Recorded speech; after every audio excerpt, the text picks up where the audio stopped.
জয় হিন্দ সবাইকে। আমি মনিকা চলে এসেছি আজকে একটা নতুন ভিডিও টপিক নিয়ে। তো আজকের ভিডিও টপিক হলো তোমাদের মোস্ট রিকোয়েস্টেড যে ইন্টারভিউয়ের ভিডিও ডকুমেন্টস। ইন্টারভিউয়ে কী কী ডকুমেন্টস তোমাদের ভেরিফিকেশনের জন্য লাগবে, কোন কোন ডকুমেন্টস তোমাদের নিতেই হবে, নতুন করে কী কী ডকুমেন্টস নিতে হবে, বিভিন্ন প্রশ্ন এসেছে, এতদিন ধরে প্রচুর কমেন্ট এসছে। তো আজকে আমি সেই ভিডিওটা নিয়েই তোমাদের সাথে চলে আসলাম। তো আজকে ভিডিওটা অনেক অনেক ইম্পর্টেন্ট হতে চলেছে, কারণ এই ডকুমেন্টসগুলো যদি তোমার ঠিক না থাকে তোমার কিন্তু ইন্টারভিউতে তোমার ভেরিফিকেশানে আটকে যেতে পারে বা কিছু দিনের জন্য তোমাকে স্টপ রাখতে পারে। তাই জন্য বলবো যাতে তোমার ভেরিফিকেশনের সময় কোনো রকম সমস্যা না হয়, আজকে যে আমি ডকুমেন্টসগুলো বলছি সেই ডকুমেন্টসগুলো তোমরা রেডি করে রাখো, ঠিক আছে? ইন্টারভিউয়ের কিন্তু আর খুব একটা বেশি দিন নেই। কারোর যদি নামের ভুল, বাবার নাম ভুল বা কিছু ভুল থেকে থাকে, ডেট অফ বার্থ বা প্লেস বা কিছু, তো তোমরা কিন্তু অবশ্যই সেটা কিন্তু ঠিক করো, কারণ তোমাদের কিন্তু সেই ডকুমেন্টসগুলো তোমাদের কিন্তু লাগবেই। দেখো, যে ডকুমেন্টসগুলোর কথা আজকে আমি তোমাদের বলছি, এই ডকুমেন্টসগুলো এগুলোই যে 100% লাগবে সেটা আমি বলছি না, এগুলোর সাথে কিছু অ্যাডও হতে পারে, কিন্তু এগুলো মাস্ট। যে ডকুমেন্টসগুলো বলবো সেগুলো তোমার লাগবেই, প্লাস যদি কিছু অ্যাড হয় তাহলে আমি তোমাদের জানিয়ে দেবো।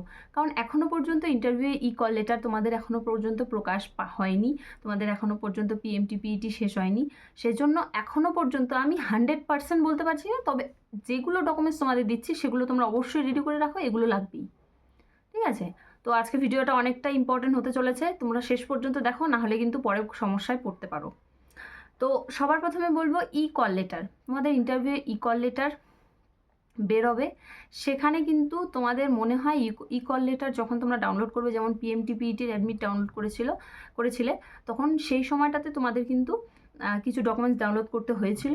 এখন ইন্টারভিউয়ের কল লেটার ডাউনলোড করার সময়ও কিন্তু তোমাদের কিছু ডকুমেন্টস আপলোড করতে হতে পারে। তো সেই ডকুমেন্টসগুলো আমি যেগুলো আজকে বলবো সেগুলোর মধ্যেই হবে, এর বাইরে আশা করি হবে না, কারণ আমি যেভাবে করেছি সম্পূর্ণ গাইডেন্স সেভাবেই তোমাদের আমি দিচ্ছি। তো কল লেটারটা তোমরা যখন ডাউনলোড করবে, ডকুমেন্টস দিয়ে ডাউনলোড করবে, অবশ্যই কল লেটারে ওখানে দেখে নেবে যাতে কিউআর কোডটা থাকে, ঠিক আছে? কিউআর কোড না থাকলে কিন্তু সেইটা কিন্তু হবে না, তোমাদের ইন্টারভিউ কিন্তু কল লেটার লাগবে উইথ কিউআর কোড, সেটা যেন মনে থাকে। আর তোমার অরিজিনাল ডকুমেন্টস, সেটা হচ্ছে ফটো আইডি কার্ডের যে অরিজিনাল ডকুমেন্ট যে কোনো একটা, সেগুলোর মধ্যে হলো অনেকগুলো অপশন রয়েছে, তার মধ্যে যে কোনো একটা নিয়ে গেলেই হবে, কিন্তু অরিজিনাল। তো Aadhaar card, PAN card, voter card, তোমার ড্রাইভিং লাইসেন্স আর পাসপোর্ট, অথবা যদি এগুলো তোমার না থাকে তাহলে তুমি যে কোনো যদি কোনো ইনস্টিটিউশন, এডুকেশনাল ইনস্টিটিউশনের সার্টিফিকেট নিতে পারো, সেটা যেটা স্কুল সার্টিফিকেট বলে, তো সেটাও কিন্তু নিয়ে যেতে পারো। তো এই ডকুমেন্টসগুলোর মধ্যে যে কোনো একটা নিয়ে যাবে তোমাদের, উইথ জেরক্স দুটো, অ্যাটলিস্ট দুটো তিনটে জেরক্স করে নিয়ে যাবে। আর কোনো যেন ভুল না থাকে, যদি কোনো ভুল থেকে থাকে তোমাদের আধার কার্ড বা ভোটার আইডি কার্ড, আমি বলবো যেটাতে তোমার কোনো ভুল নেই, সম্পূর্ণ নির্ভুল আছে, সেই ফটো আইডেন্টি কার্ডটা কিন্তু তোমরা নিয়ে যাও, ঠিক আছে? এরপর হচ্ছে এজ প্রুফ। এজ প্রুফ হিসেবে তোমাদের কিন্তু অ্যাডমিট কার্ড, মাধ্যমিকের অ্যাডমিট কার্ড, সার্টিফিকেট, মাধ্যমিকের মার্কশিট, ঠিক আছে? এগুলোর মধ্যে এগুলো নিয়ে যেতে হবে।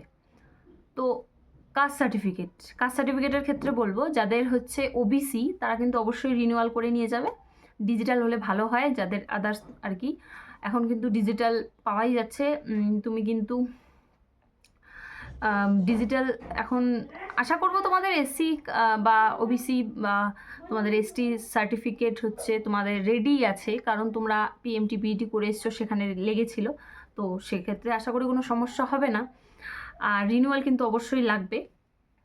এরপর হচ্ছে তোমার কমিউনিটি সার্টিফিকেট, যারা যারা গোর্খা, গাড়োয়ালি, তারপর রাজবংশী রয়েছে, তাদের কিন্তু কমিউনিটি সার্টিফিকেট প্রয়োজন, ঠিক আছে?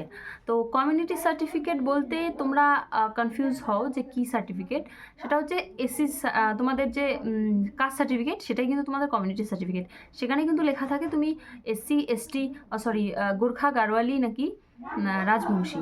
তো সেই তোমার কাস্ট সার্টিফিকেটটাই কিন্তু তোমার কমিউনিটি সার্টিফিকেট, তো এটা নিয়ে ঘাবড়ানোর কিছু নেই।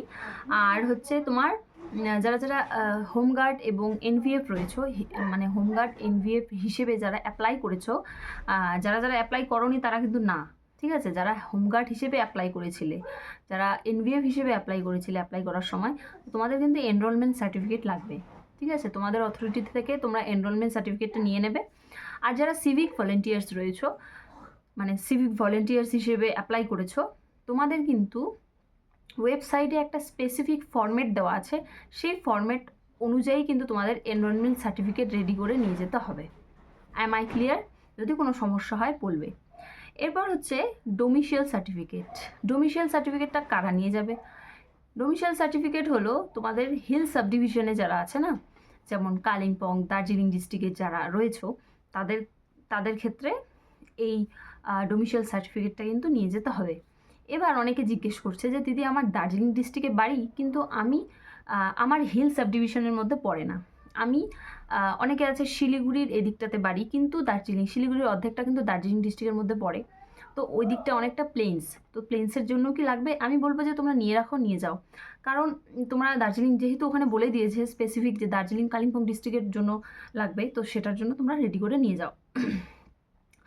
এরপর হলো ইডাব্লিউএস সার্টিফিকেট। অনেকেই ইডাব্লিউএস হিসেবে অ্যাপ্লাই করেছিলে, বা অনেকে এরকম আছো যে ইডাব্লিউএস সার্টিফিকেট এখনও আসেনি, তো আমি বলবো যে তোমাদের কিন্তু ইডাব্লিউএস সার্টিফিকেট কিন্তু তোমাদের রেডি রাখতে হবে। আশা করি তোমরা রেডি রেখেছো, কারণ তোমাদের সামনেই পিএমটি চলে গেল।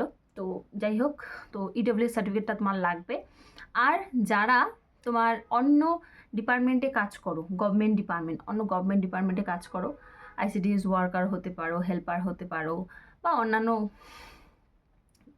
গভর্নমেন্ট জব করো, তো তোমাদের কিন্তু তোমার অথরিটির থেকে তোমার কিন্তু এনওসি সার্টিফিকেটটা লাগবে। তো তোমরা কিন্তু অতি সত্বর এনওসি সার্টিফিকেটটা রেডি করার চেষ্টা করো।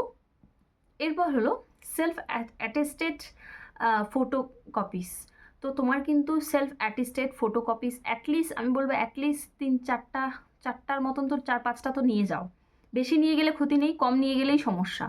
তো আমি বলবো বেশিটাই নিয়ে যাও, যাতে ইন্টারভিউয়ের ভেতরে ওখানে গিয়ে তোমার ঘাবড়াতে না হয় যে না আমি এটা নিয়ে আসিনি, ওটা নিয়ে আসিনি। এগুলো টেনশনের করলে না তোমার ইন্টারভিউটা মাঝখান থেকে খারাপ হবে। তো আমি বলবো যে তুমি ইন্টারভিউটা যাতে ভালোভাবে দিতে পারো, সেজন্য কিন্তু তুমি সার্টিফিকেটগুলো, তোমার ডকুমেন্টসগুলো ঠিকঠাকভাবে নিয়ে যাও, যাতে ইন্টারভিউয়ে গিয়ে ভেতরে বা ইন্টারভিউ দেওয়ার আগে তোমাকে অ্যাংজাইটি ফিল করতে না হয়, তোমার মন খারাপ, শরীর খারাপ, মাথা খারাপ এরকম অবস্থা যাতে পড়তে না হয়। অনেকেই এরকম হয়, ওই ভেরিফিকেশনের সময় অনেক সমস্যা হয়ে যায়, তখনই তাদের মাথাটা ঘোল হয়ে যায়, তারপরে ইন্টারভিউ খারাপ হয়ে যায়। আর একটা কথা, যারা স্পোর্টস কোটায় তোমরা করেছো, তোমাদেরও কিন্তু একটা ফরম্যাট দেওয়া থাকবে, সেই ফরম্যাট অনুযায়ী কিন্তু তোমরা সার্টিফিকেট নিয়ে যাবে সিগনেচার করিয়ে। অনেকে আমাদের যখন ইন্টারভিউ হয়েছিল, তখন আমি একজনকে দেখেছিলাম যে সে কিন্তু ওই নিয়ে যায়নি সেটা, তো ওই ফরম্যাট অনুযায়ী ও নিয়ে যায়নি, তো তার ফলে তাকে কিন্তু একটু হ্যারাসমেন্ট হতে হয়েছিল। তাকে সেখান থেকে আবার অ্যাপ্লিকেশন লিখে তাকে পাঠাতে হয়েছিল, এবং তারপরে সে ইন্টারভিউ দিতে পেরেছিল, কিন্তু তার ইন্টারভিউটা খারাপই হয়েছিল। তাই জন্য আমি বলবো যে তোমরা কিন্তু যাদের স্পোর্টস কোটায় রয়েছো বা অন্যান্য কোটায় রয়েছো, সিভিক অথবা এনভিএফ, এইচজি, তো তোমরা কিন্তু তোমাদের এনরোলমেন্ট সার্টিফিকেট বা স্পোর্টসম্যানদের তাদের স্পোর্টস কোটায় তাদের সার্টিফিকেটগুলো, আর যে ফরম্যাটে তাকে সার্টিফিকেট মানে যে ফরম্যাট তাদের একটা, যেমন ভলেন্টিয়ারদের একটা ফরম্যাট করতে হবে, তো স্পোর্টসম্যানদেরও মনে হয় আমার একটা ফরম্যাট করতে হবে। আমি এটা এখনও পর্যন্ত 100% শিওর, এবছর কি না আমি এটা বলতে পারছি না, মনে হচ্ছে দিতে হবে তোমাদের। তো যাই হোক, যখন কল লেটারটা আসবে তখন আরও ক্লিয়ারলি আমি তোমাদের বলতে পারবো। আপাতত যে ডকুমেন্টসগুলো আমি তোমাদের বললাম, এই কয়েকটা ডকুমেন্টস তোমরা রেডি রাখো। তোমাদের কিন্তু ইন্টারভিউয়ের খুব হাতে আর বেশি সময় নেই, আমি বারবার বলছি তোমাদের কিন্তু ইন্টারভিউ, তোমাদের পিএমটিবিটি শেষ হওয়ার কিছু দিনের মধ্যেই কিন্তু তোমাদের ইন্টারভিউ শুরু হবে। আমি কিন্তু তোমাদের বলে দিচ্ছি বারবার করে, এখন থেকে প্রিপারেশন নাও। আর কি প্রশ্নের উত্তর তোমরা চাচ্ছ, তো সেগুলো কমেন্টে জানাও। আমি এখনও পর্যন্ত কিছু কোয়েশ্চেন পেয়েছি, সেগুলো রেডি করছি। আরও কিছু যদি তোমরা কোয়েশ্চেন আমাকে করো, তো আমার একবারে পুরো ভিডিওটা তৈরি করতে সুবিধা হবে। তো থ্যাংক ইউ ফর ওয়াচিং, শেষ পর্যন্ত দেখার জন্য থ্যাংক ইউ। অনেক দিন ধরে তোমরা এই ভিডিওটা চাচ্ছিলে, তো দিতে পেরে আমি আজকে অনেক খুশি যে তোমাদের এত দিনের একটা চাওয়া, মানে এত কমেন্ট বক্স ভরে গেছে ভিডিওর জন্য, তো তাই সেটা আমি দিতে পারলাম, তাই জন্য আমি খুশি। তো থ্যাংক ইউ ফর